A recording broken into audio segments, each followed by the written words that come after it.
The Product Group, Inventing Better Globally.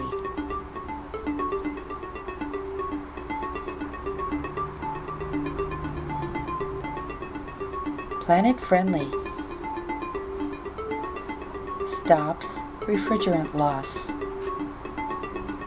Replaces capillaries and bellows. The Product Group, creators of the RITE technology, is pleased to introduce the PressuRITE Digital Pressure Controller. Coming up next, how to install your PressuRITE.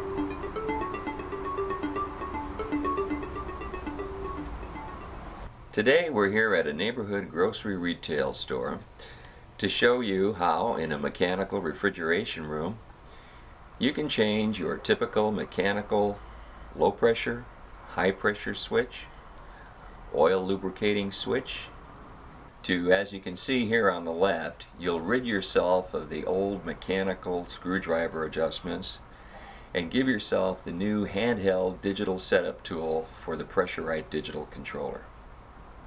More on that later. Each PressuRITE comes with low and high pressure transducers and a complete user manual containing all the configuration information. Shown here are the tools necessary to complete the job: a digital multimeter, a small blade tip screwdriver, a medium-sized blade tip screwdriver, a wire strippers, a channel locks wrench, an adjustable crescent wrench, a larger adjustable crescent wrench, and your typical service wrench tool. Here the technician is preparing the PressuRITE to install the transducer wiring. It's recommended that the wiring be terminated prior to mounting the PressuRITE on the compressor rack. It's suggested that this could be done either on the site or at your office prior to bringing it out to the field. You may also order the PressuRITE pre-wired as an assembly before it's brought to the field. Here the technician is stripping the ends of the wires back 3/16 of an inch in order to allow for proper insertion into the terminal strip. As you can see, he's inserting the wires through the holes on the upper left-hand side of the PressuRITE box, which allows for easy termination into the terminal strip. It's recommended that the wire be slightly bent, inserted into the terminal, and then with the use of the small screwdriver, the termination screw is tightened. The technician is first installing the low pressure transducer into channel 1. Each channel is predetermined to accept the proper transducer. For example, channel 1 is the low pressure transducer. It's always the low pressure transducer. Channel 2 is the high pressure transducer. Channel 3 is the low pressure side of the oil pressure pump. And channel 4 is the high pressure side of the oil pressure pump. Each termination is color-coded for easy and proper connection. The interior of the cover has a label on it that describes the correct color combination for each screw termination.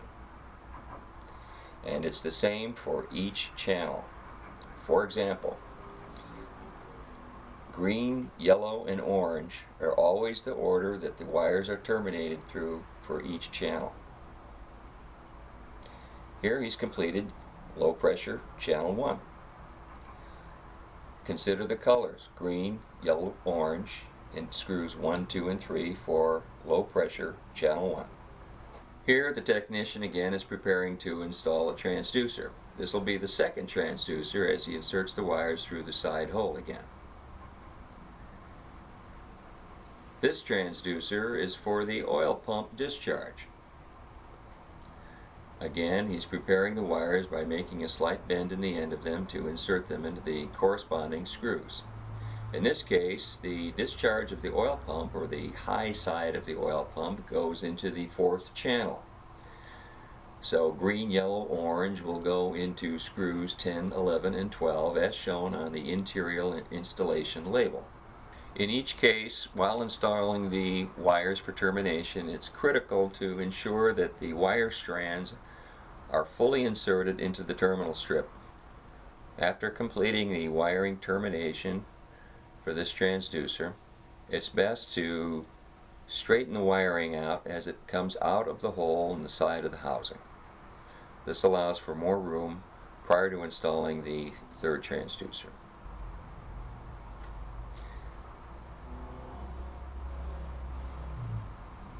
Next, the technician is going to install a small jumper wire that connects channel 1, screw 1 green wire to channel 3 green termination screw number 7. This is for the low side of the oil pump pressure. By using this small jumper wire to parallel the signal, you will not need to use a fourth transducer.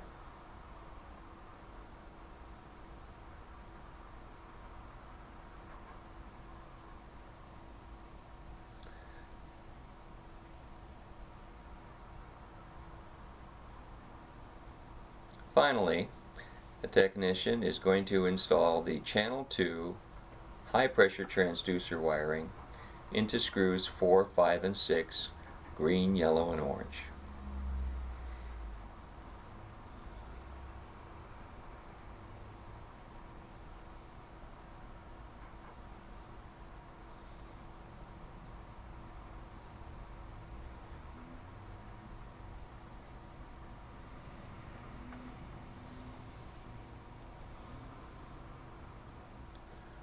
Once again, upon completing the final screw termination, straighten the wiring out by pulling it out gently through the side hole of the housing.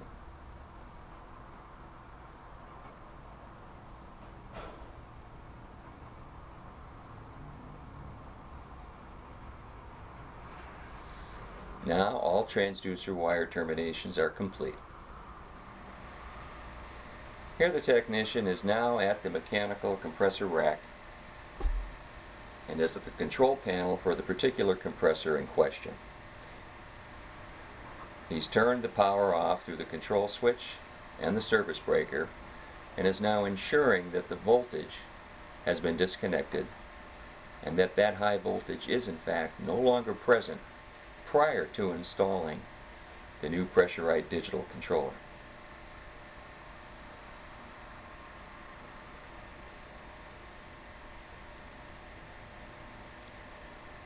Here you see the low pressure, high pressure combination mechanical pressure switch that's going to be replaced.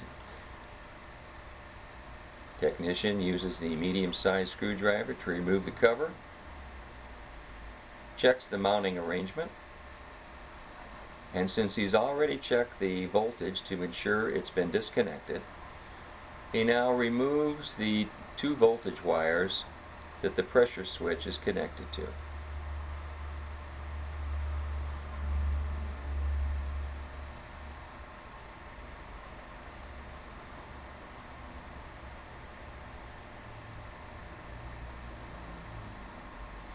Next, he's going to loosen and remove the conduit locking nut that secures the electrical connection to the pressure switch itself.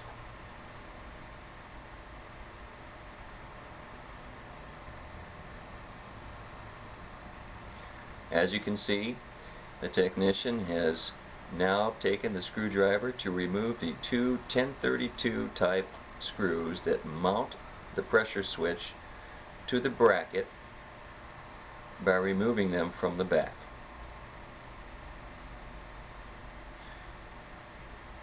These same 2 screws will be used to mount the new digital PressuRITE pressure controller.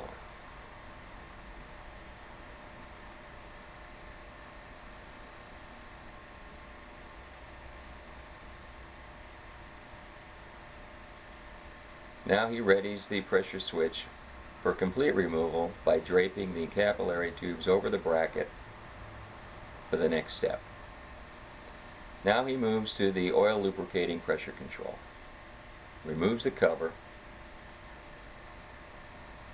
feels for the two bracket screws here and removes them from the back. Here's a better view.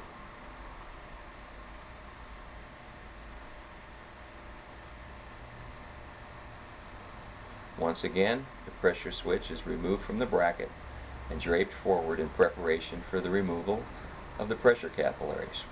Prior to doing that, the refrigerant pressure must be removed from the compressor body itself. Here the technician is on the suction side of the compressor, has removed the cover cap, and has put the service wrench onto the stem and is now closing the refrigerant off from the compressor body.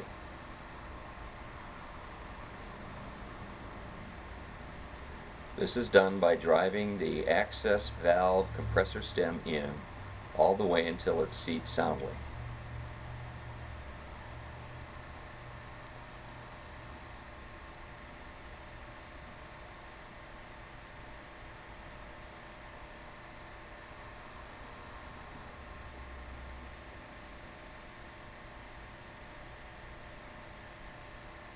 He then removes the refrigerant access cap. It gives access to the 1/4-inch male flare adapter, where he then connects the refrigerant service gauge low pressure hose. Here the technician is removing the access cap to the 1/4-inch flare on the access valve at the front of the compressor. This is on the discharge or high pressure side of the compressor. He attaches the high pressure hose to the service gauge and removes the access valve stem cover.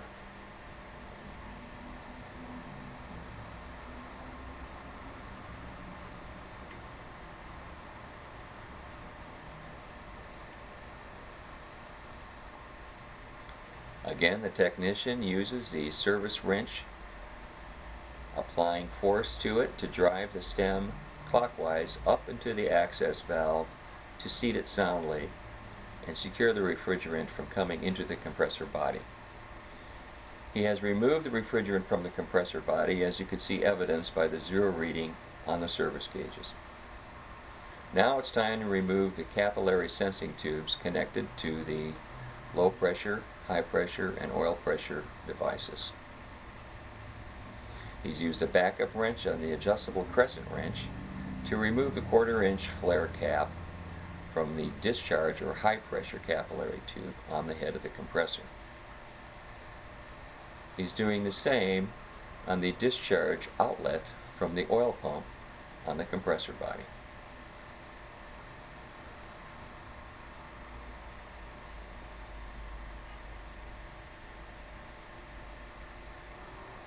Now he moves to the side of the body of the compressor and removes the low pressure sensing capillary from the 1/4-inch male flare fitting.